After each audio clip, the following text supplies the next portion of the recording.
Anton Kapustin from California Institute of Technology, and he will tell us about fermionic phases of matter on the lattice and spin structures.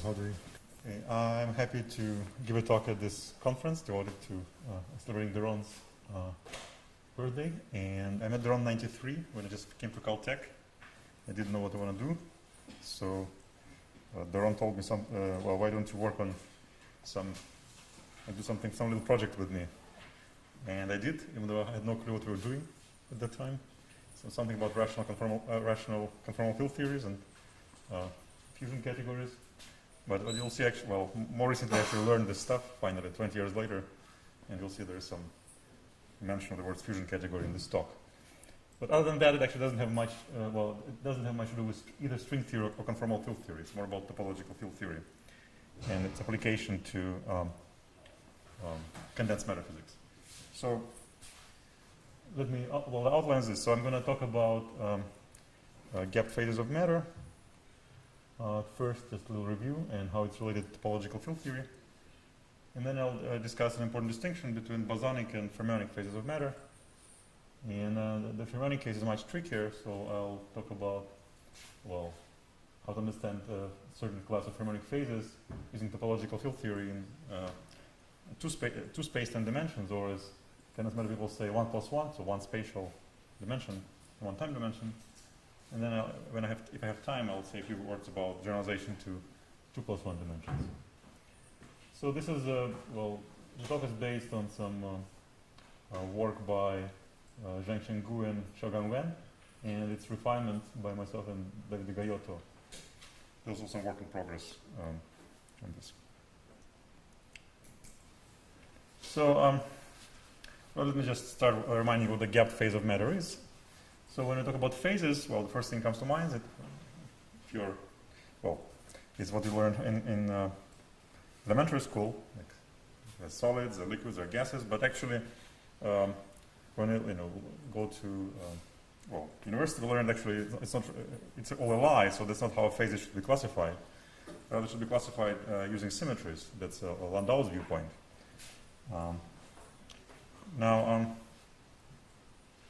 So I'm specifically interested in quantum phases of matter, which means that you go to extremely low temperatures, and they're the most basic feature of the phase is where there's an energy gap, that is gap between the ground state and the first excited state in the large volume limit. So so if this gap is non-zero, even in the infinite volume limit, then you say the phase is gapped. Now, actually, most phases of matter you study in condensed matter physics are gapless, and that these are the most interesting phases in some sense.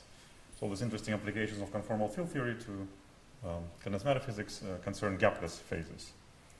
Well, some of them are actually, some of the simplest ones are crystals or superfluids, thermoliquid. The gapped phases are, the simplest ones are just broken discrete symmetry phases, but there's some more exotic ones like quantum Hall fluid, and also confining Higgs phases of gauge theories. Now, the older viewpoint is that gap phase is actually pretty boring. That was before, I guess, the quantum Hall effect has been discovered, because people thought, gap phases are just phases with broken symmetry, and they all kind of look the same at long distances. But with the advent of once quantum Hall fluid was discovered, it's been realized actually the situation is more interesting. So even gapped phases, there are lots of different gapped phases after all. Even though they're all a bit exotic and kind of hard to find in nature, but they do exist. And one can, I'll focus on these gapped phases. Now, how do we even tell them apart? Well, you cannot look at critical exponents. There aren't any interesting critical exponents. But you can look at, for example, at space of non-trivial spatial topology, or at or at a sample with a boundary, and something interesting usually happens on the boundary. For example, the gap might close on the boundary. Well, classic example is fractional quantum Hall state, where first of all you have ground state degeneracy, you have a non-trivial topology. And if you have an edge, you have gapless modes on the edge, typically just some chiral fermions running on the edge. And by now it's well known that if you look at long-distance physics, it's very simple, but nevertheless non-trivial. Described by non-trivial three-dimensional topological quantum field theories. When I say three-dimensional, I mean three space-time dimensions, so two spatial, one time.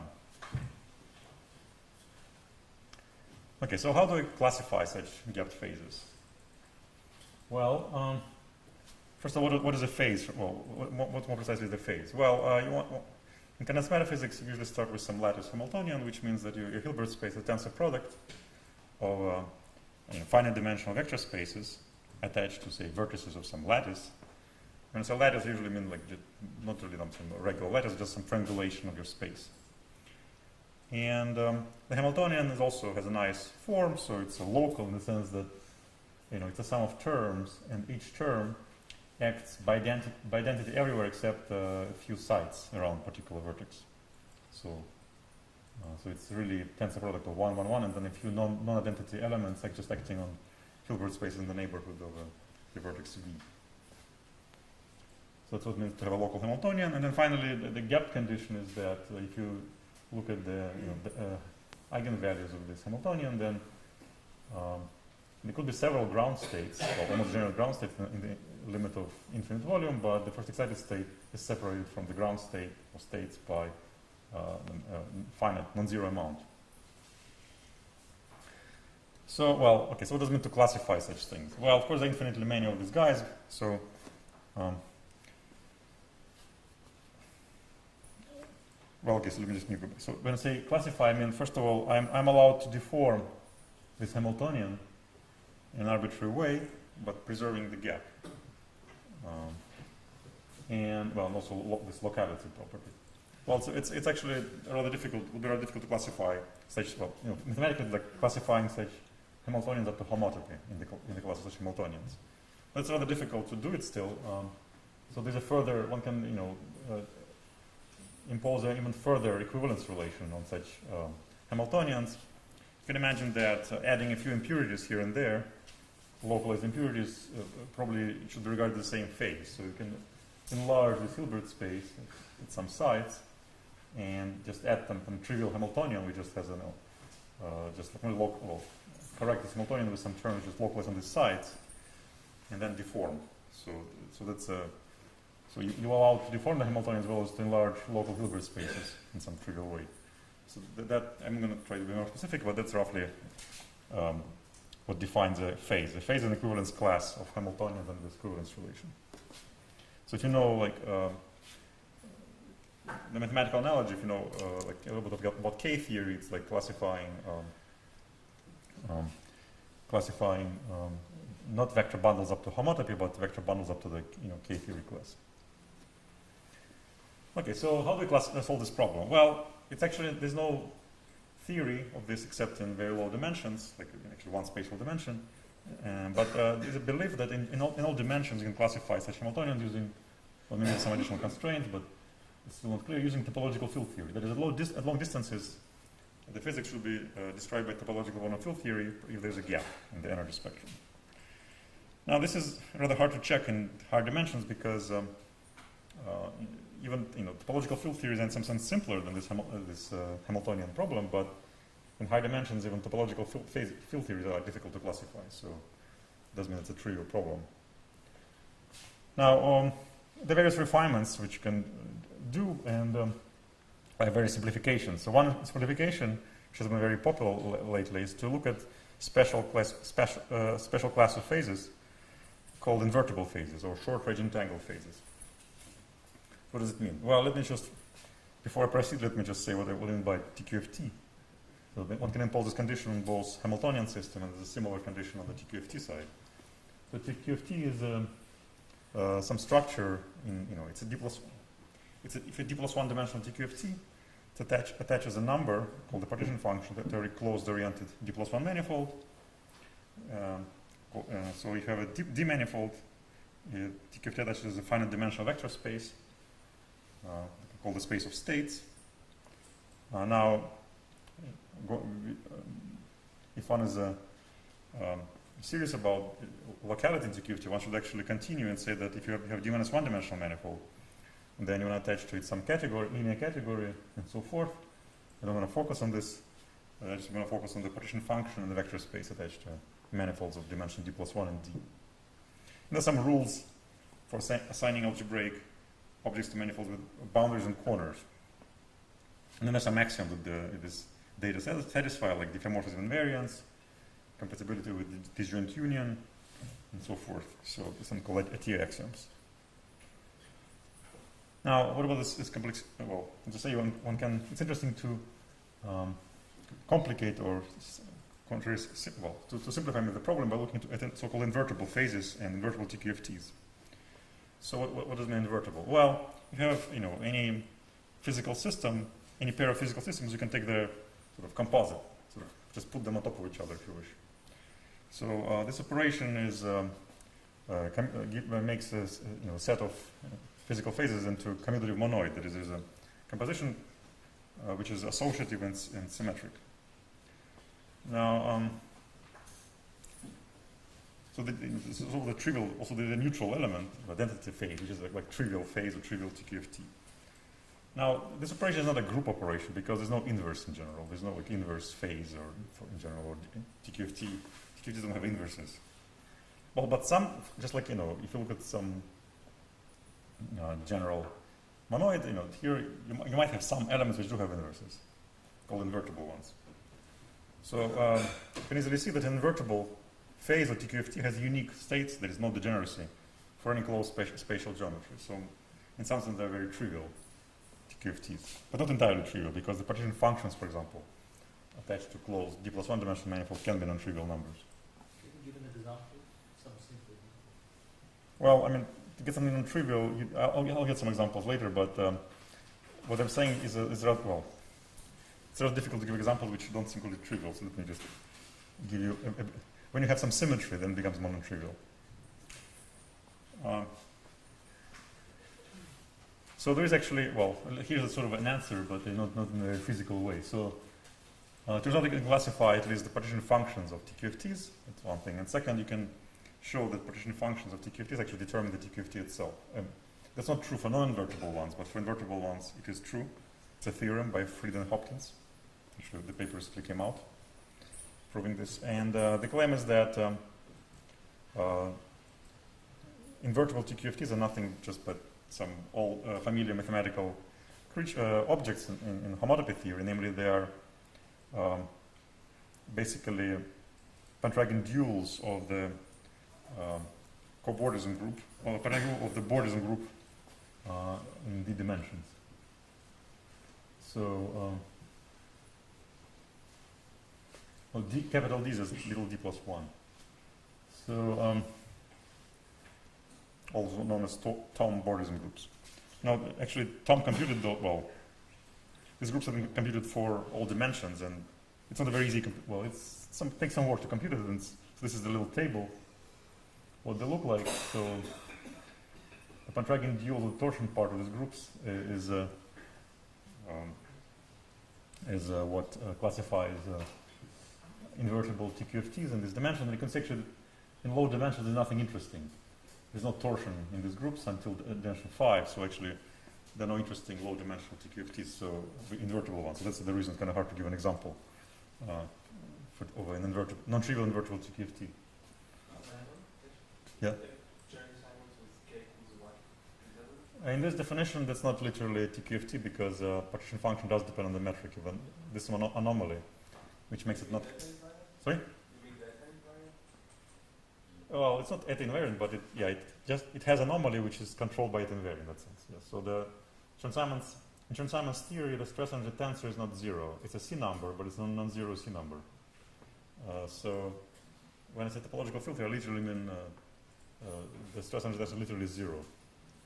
So one can generalize this theorem to this, to the case when stress energy tensor is a C number, but not zero. But I don't actually Fried and Hopkins do that, but I'm not going to discuss it here. So it's not going to make a framing anomaly? Well, framing anomaly is a bit different way of thinking, but you can trade metric dependence for framing anomaly if you prefer. But suppose I don't do the more physical way is not to do it. Just a regularized Chern-Simons theory, compute the stress energy tensor, and you find it's non-zero. So the stress energy tensor is non-zero, but it's a C number. So the partition function depends on the metric. There are different ways to think about it, but it's not, strictly speaking, it's not a strictly topological field theory. What does unitary mean precisely? Well, means that all these maps, well, there's in those vector spaces, there is a, okay, let's put it this way. Suppose all vector space you're dealing with have a Hermitian metric, and second, all the maps that you encounter are compatible with this metric.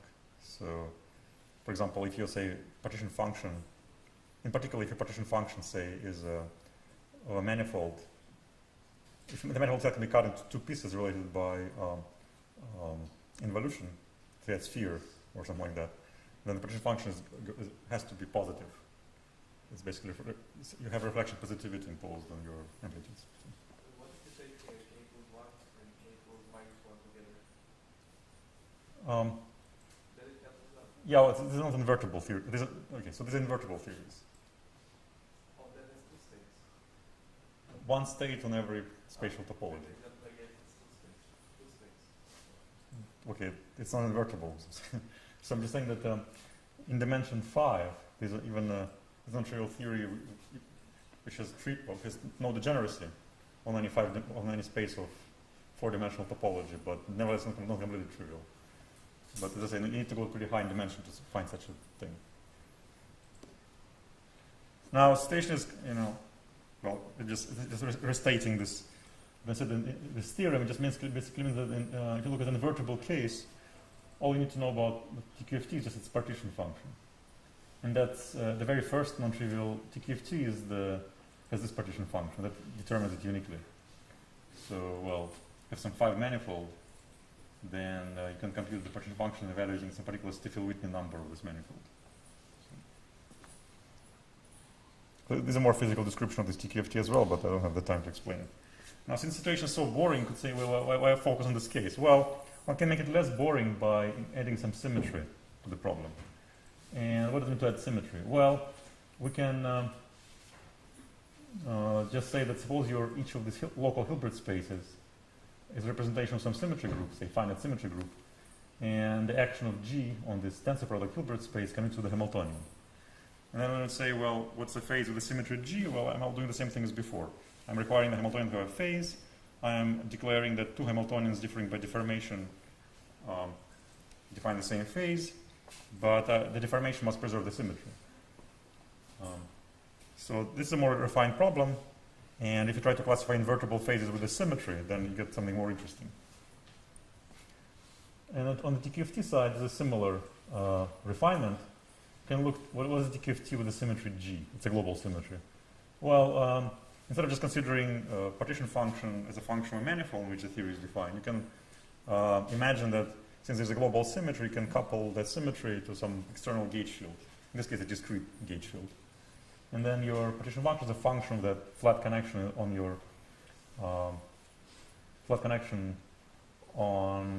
manifold. And in the case of discrete G, a flat connection is the same as just a G bundle. So basically, you're talking about partition function as a function of the manifold and the G bundle. So that's called usually a G-equivariant TQFT. Similarly, we have a little d-dimensional manifold, and to get a vector space, you need to also specify some G bundle on that manifold. So the vector space is not dependent on extra variable, this G bundle. Again, invertible in this level simply means that the space is one-dimensional for every pair of labels, but there is some extra datum in the partition function. And the partition function now can depend on more things, namely on the bundle data.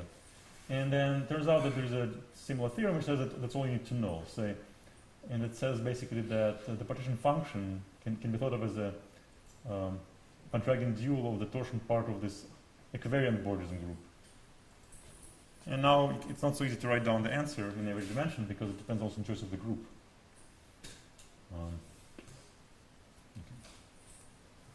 So the conjecture is again that the phases of matter with the unitary phases of matter with symmetry group G correspond to classified by equivariant TQFTs with symmetry G. Now, I don't know, I could continue with the bosonic case, but let's actually now switch to the fermionic case because it's more interesting physically. Now, physically, all it means is that, what does it mean to have fermions? Well, allow your Hilbert spaces to have, to be easy to grade it. That is, there's a grading given by the fermion parity operator. Seems like a very trivial thing to do. Eigenspaces with eigenvalue -1 are called fermionic states, and eigenspaces, eigenvalue +1 are called bosonic states. Now, when you do like tensor product, now you also need to understand the integrated sense. So, for example, fermionic operators localize at different vertices now anti-commute rather than commute. That's actually very crucial. The Hamiltonian is still an even element of the, well, it's a map which commutes with the fermion parity. But the Hamiltonians can now build, Hamiltonians is built from local operators at different sites, and odd fermionic operators at different sites actually anti-commute. That's the difference. Now, I'm assuming the symmetry group commutes with the fermion parity, so there's no supersymmetry in that sense. Okay, so this is a very natural modification from physical viewpoint. But what is the analogous modification on the TQFT side?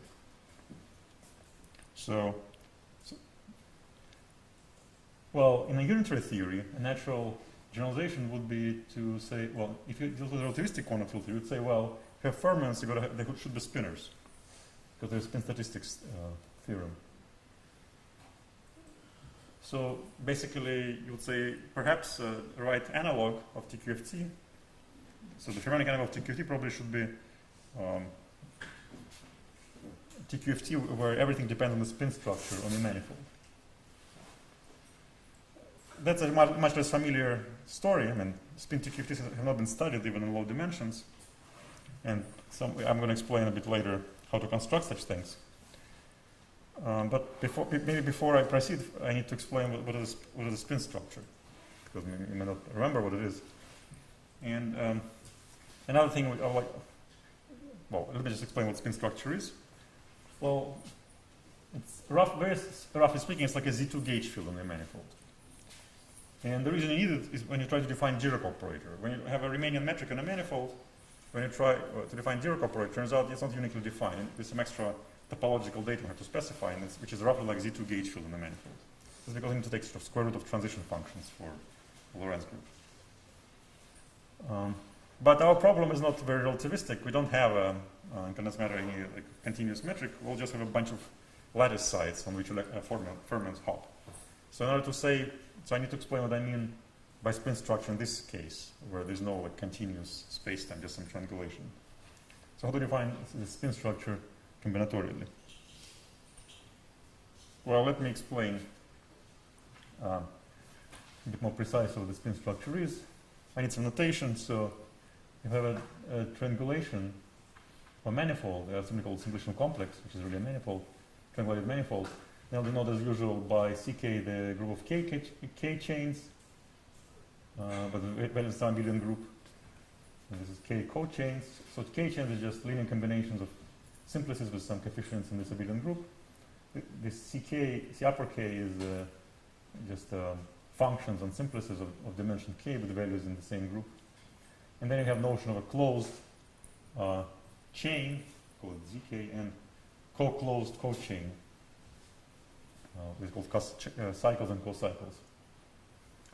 And then there's some further nice things you can do with chains and cochains. In particular, you have cochains. There's something called cup product of cochains, which makes cochains into if this A is actually, if A is a ring, not just an abelian group, then you have a cup product on this space of cochains, which is a nice associative product. It's not commutative though, or even supercommutative. So that's going to play some role later. Okay, so as I say, so what is the spin structure in these terms? Well, a spin structure, the way it's usually defined, is just some way to parallel transport spinors, and not to need to define the Dirac operator. Now, more formally, you could say it's a way to lift a principal SOD bundle of oriented frames to a principal spin D bundle. Okay, that's not very useful for us on the lattice, because on a lattice, you don't actually have naturally defined bundle of frames, so how do we deal with this complication?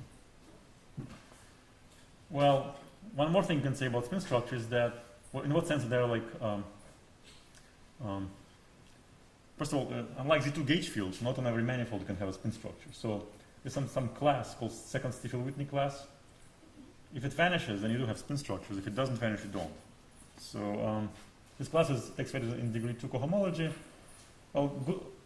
Nice thing to know is that in dimension 3 or less, this class vanishes automatically. So in low dimensions, there's no complication like that. Well, suppose this class vanishes, then any two spin structures differ by Z2 gauge field. So therefore, if you have one spin structure, then you can add all other spin structures just by sort of adding to it a Z2 gauge field. So in that sense, spin structure is like a Z2 gauge field.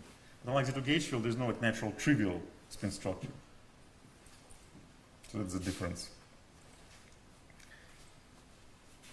Now, well, in the case of in low dimensions, like if you work on string theory, you should know probably a little bit about spin structures because when you do quantization on a circle, you encounter the two spin structures in a circle, called usually Schwartz and Ramon spin structures.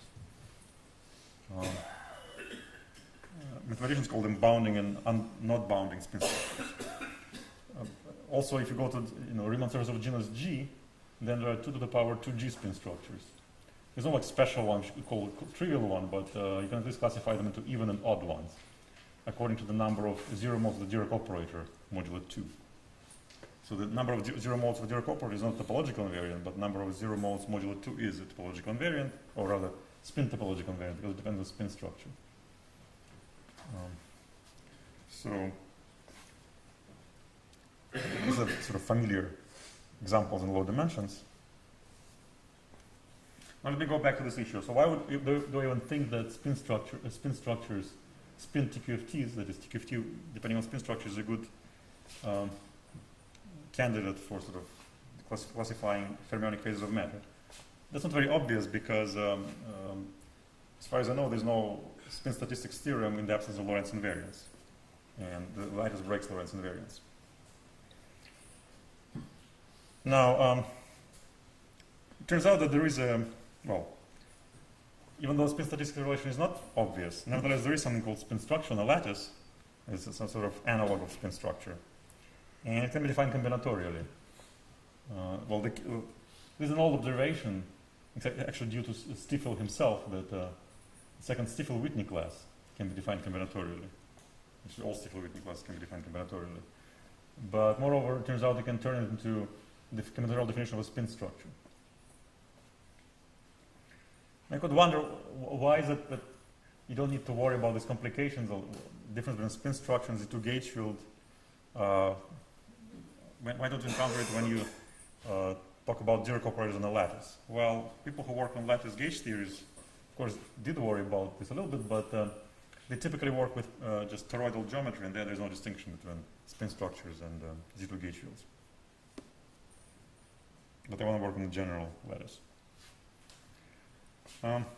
Now, before I explain how to actually, why there is spin statistics relation on the lattice, let me just do a quick check that this sort of makes sense.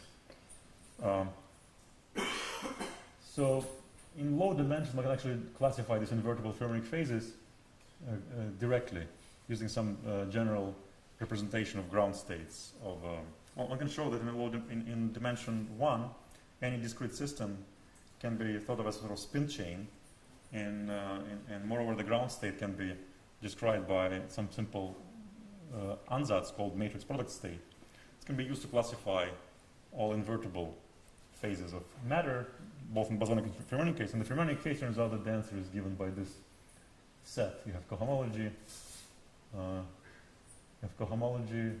Of the classifying space of the group in degree 2, 1, and 0. And well, if you're interested in just in classifying just fermionic phases without regard to any symmetry, apart from fermionic parity, actually you can just forget about the first two factors, and the classification is just Z mod 2. So there are two non-trivial. There's a trivial class and there's a one non-trivial class. So that maybe you heard about something called Kitaev spin chain. That's a representative of this non-trivial class in this last factor. So when you have a spin chain which is gapped, but on each end of the chain there is a Majorana zero mode. Now, okay, let's try to see if we can reproduce this classification using spin to QFT. And first, let's just set the symmetry group to be trivial. So we just want to get this trivial fact that classification of fermionic phases in one spatial dimension is Z2. So how do we see that from TQFT?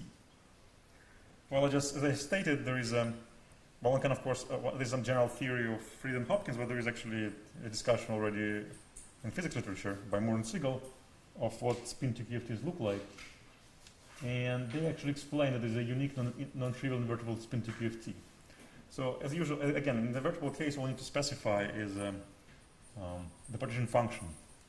As a function of what? Well, the function of the, well, you need to choose this is two space-time dimensions, so you need to choose a genus of the Riemann surface and a spin structure of that Riemann surface. And then write down some invariant of this pair.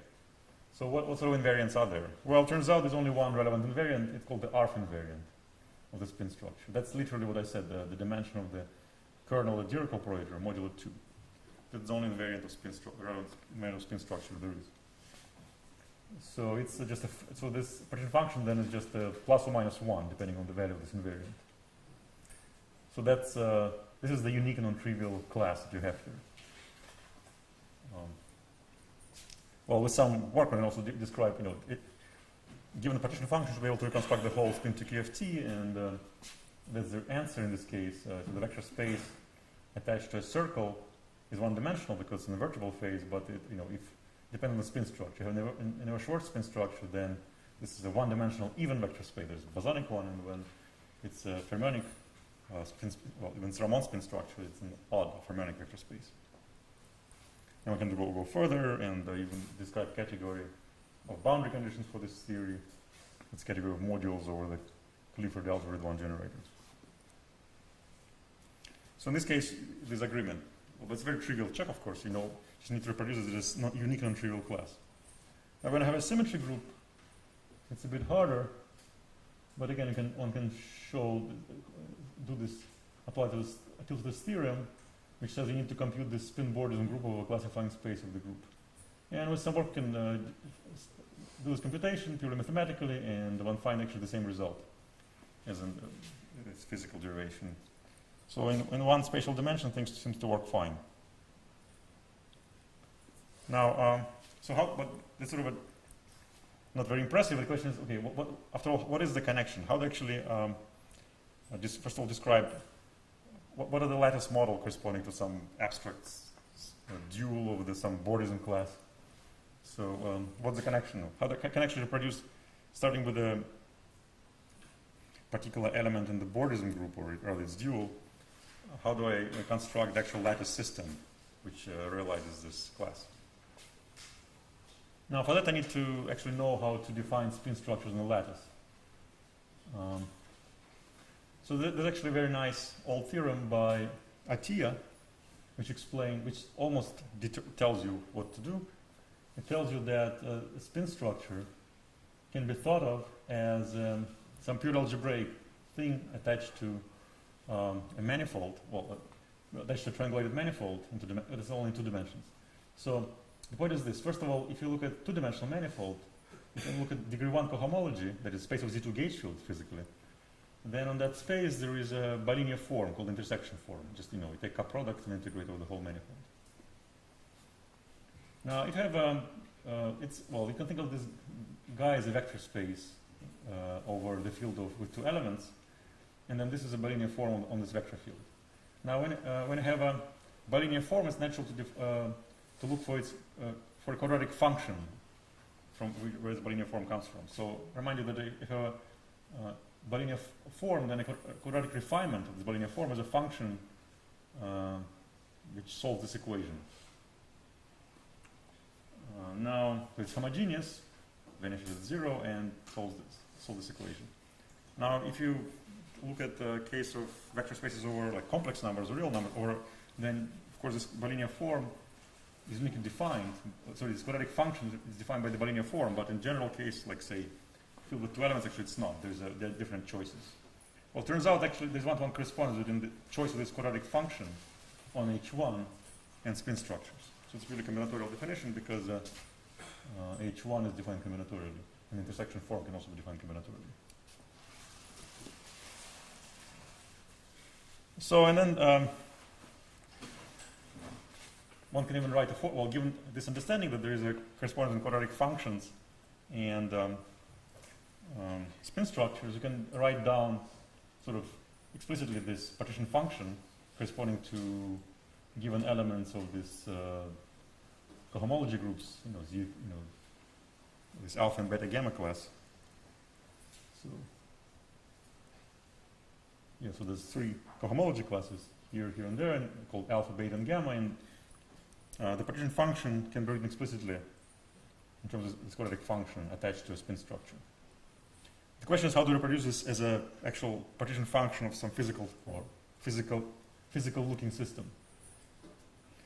So here's the key observation. It turns out that to get something like this out of a out of a statistical mechanics model, you have to allow fermionic models. Like normal partition functions, like say Ising model partition function, are written as some configuration space, say of spin variables. Now there's no way to get anything what I said from such kind of model, but there's some natural generalization. Physically, when you sum over bosonic variables, it's natural to generalize. Think of sum as an integral, and then it's natural to generalize to the case when you also have fermionic variables. And then when you sum, you should integrate over fermionic variables and sum over bosonic ones. That's called fermionic state sum model. So, okay, so the claim is that for any, so all these partition functions can be constructed from such fermionic state sum models.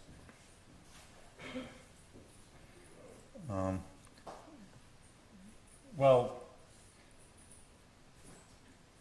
let's see. So let me quickly outline how it works in 2 dimensions.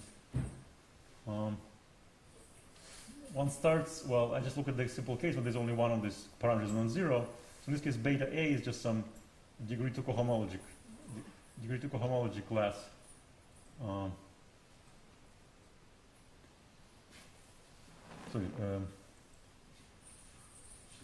Degree 1 cohomology class on the group.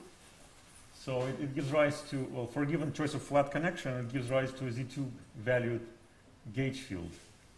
And we want to construct some sort of fermionic state sum model which depends on this Z2 valued gauge field. Well, the point is this. Z2 valued gauge field is simply a function on links which takes value 0 or 1 over some constraint. And we can do the following thing. We find a simplex, one simplex where this function is non-zero, that is 1. We put a pair of Grassmann variables there, and theta and theta bar, and then integration measure like this. And then the integrand is going to be some product over all 2 simplices. So for every edge, you have a pair of fermionic for every edge where this variable beta is where this gauge field is non-zero, you have a pair of fermionic variables, and then for every triangle in the triangulation, you have some contribution to the weight. And take product over all triangles to get the weight. So after you do the integral over all fermionic variables, you just get a plus minus 1 minus 1. With plus 1 or minus 1 is a sign which depends on this cocycle, 1 cocycle beta in the triangulation. Now we would like to call that the partition function of the state sum model, but you can't because it's not really topological. It depends on the actual triangulation. We don't want it to depend on triangulation. Well, it turns out you can actually fix this up by a very simple device. You can just multiply sort of this quantum part by a sort of classical correction factor. Namely, it chooses some, but this correction factor depends on something, some chain, in Z2 valued chain, with the property that its boundary is the sum of all vertices. So it turns out that if you multiply, well, by this correction factor, where beta is, beta is a Z2 valued gauge field, so it's a function with values 0 or 1 on edges, and just evaluate this function on all the edges which enter into this one chain. You get some extra sign, and then after you multiply the naive Grassmann integral by the sign, you get something which is actually independent of triangulation, but dependent on this chain. Now it turns out that this chain is precisely the lattice analog of spin structure. So in the end, you get the fermionic partition function, which is given by Grassmann integral, and which is triangulation independent, but depends on the spin structure. So basically, that's the lesson. So when you try to define fermionic partition functions, you find that the answer depends on something you don't want it to depend on, like choice of particular triangulation. And when you try to eliminate this dependence, you can do it, but at the expense of introducing some dependence on spin structure. So that's the lattice analog of a spin statistics relation. So, so I don't have the time. Let me just say that a similar thing holds in higher dimensions. So whenever you try to write down partition functions for fermions by introducing some fermionic variables living on the lattice, because of the ordering problems, you also have some sign problems in defining the path integral, or the fermionic integral. And when you try to eliminate that, you find that you need some correction factors which depend on some arbitrary choice. Now, in this, it turns out that this choice precisely can be thought of as a spin structure on the lattice. So, I'll skip since I'm out of time. Let me just say that last thing which I want to say and then summarize is that it's well known in 1 + 1 dimensions there is something called bosonization. So every fermionic system can be written as a bosonic system with a Z2 symmetry. Now, it's been a long-standing problem whether there's anything similar in higher dimensions. And at least in the level of topological systems, and I think also in general, it turns out there is some analog, at least in 2 + 1 dimensions. Let me just say what it is. So, at least I know how to go in one direction. So, how to fermionize some class of bosonic systems. Now, it turns out that there's something called notion of a one-form symmetry. A one-form symmetry is a generalization of a normal sort of global symmetry. So while one-form symmetry is basically a symmetry transformation where the parameter is a Z2-valued gauge field. Well, if you have Z2, a one-form Z2 symmetry is a symmetry transformation where the parameter is Z2-valued one cocycle, that is a Z2 gauge field on your space-time. So one can construct some examples like that. When gauging such as one-form symmetry means coupling the system to a background two-form gauge field. Now it turns out, again, these symmetries, this one-form symmetries can have anomalies, just like regular symmetry. And it turns out you can classify all possible anomalies, and for Z2-1 symmetry in 2 dimensions, there is this one interesting particular anomaly like this, when your partition function changes like this under one-form symmetry transformation. Well, the claim is that to any such bosonic system with this kind of anomalous symmetry, you can assign a fermionic system. Actually, I think it's an invertible map. That's actually true not just in topological limit, but in general. So that's and there's some high-dimensional generalization also, which I don't have time to explain. So well, I'll skip some things, but let me just say that if you want to construct topological systems which depend on which are fermionic, that is, depend on spin structures, there's a natural generalization is to say do the same thing you usually do, just replace everything with super inversion. For example, when you construct usual topological field theories in 2 + 1 dimensions, you start with a modular tensor category, and or maybe a fusion category. And here, when you want to construct something which depends on spin structure, you want to start with a superfusion category. So we don't fully understand all the details of this, state some construction of this theory, but presumably they exist. Now, bosonization, again, in dimension higher than 3, there's some issues related to the fact that not every, say, 4 manifold is spin manifold. I'm not sure how bosonization works in that case. So maybe it's not. So in 2 dimensions, 2 space-time dimension, 3 space-time dimension, I think it's a general feature that you can bosonize every fermionic system. But I'm not sure if it works in high dimensions. Now it looks like there is spin statistic relation, but I'm not quite sure, at least on the topological level. But I'm not sure one can promote it to a more general theorem about unitary local lattice models. I suspect that there is such a relation for general lattice model that you cannot really, in other words, you can of course write down theories which are not Lorentz invariant, which violate spin statistic relation, but you'll have problems latticizing those theories, putting them on a lattice. Finally, might wonder what is the connection with this old work on discretizing Dirac operator. I think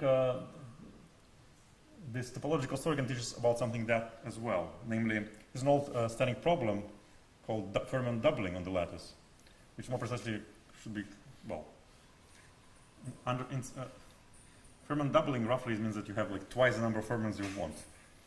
Now, maybe this approach seems to suggest how to discretize Dirac operator without any doubling at all. So, and the answer is that in general you need to couple the system to some topological bosonic degrees of freedom. So, only to some, that is, the naive approach is to latticization, just introduce the fermionic fields, which are just discretization of the usual fermionic fields, but that leads to at least to doubling of the fermion number of degrees of freedom. But it seems like if you introduce some discrete bosonic variables living in on simplices of higher dimension, you can actually go around this doubling theorems and get a system which is, in the continuum limit, just literally gives you a single flavor of Dirac fermions. So I think I understand how to do this in the case of 2+1 spatial dimensions, but nice to see how it can be extended to higher dimensions. I'll stop here.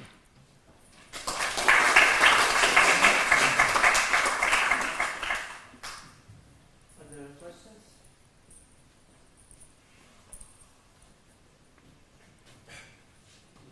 I'm not sure I understood your last comment. Are you using one more dimension, like domain wall? No, I'm talking about Dirac fermions, not without chiral symmetries, they're massive ones. So I don't care about. Oh, you don't care. You just want to Yeah. see. Any other questions? Okay, if not, let's thank our speaker.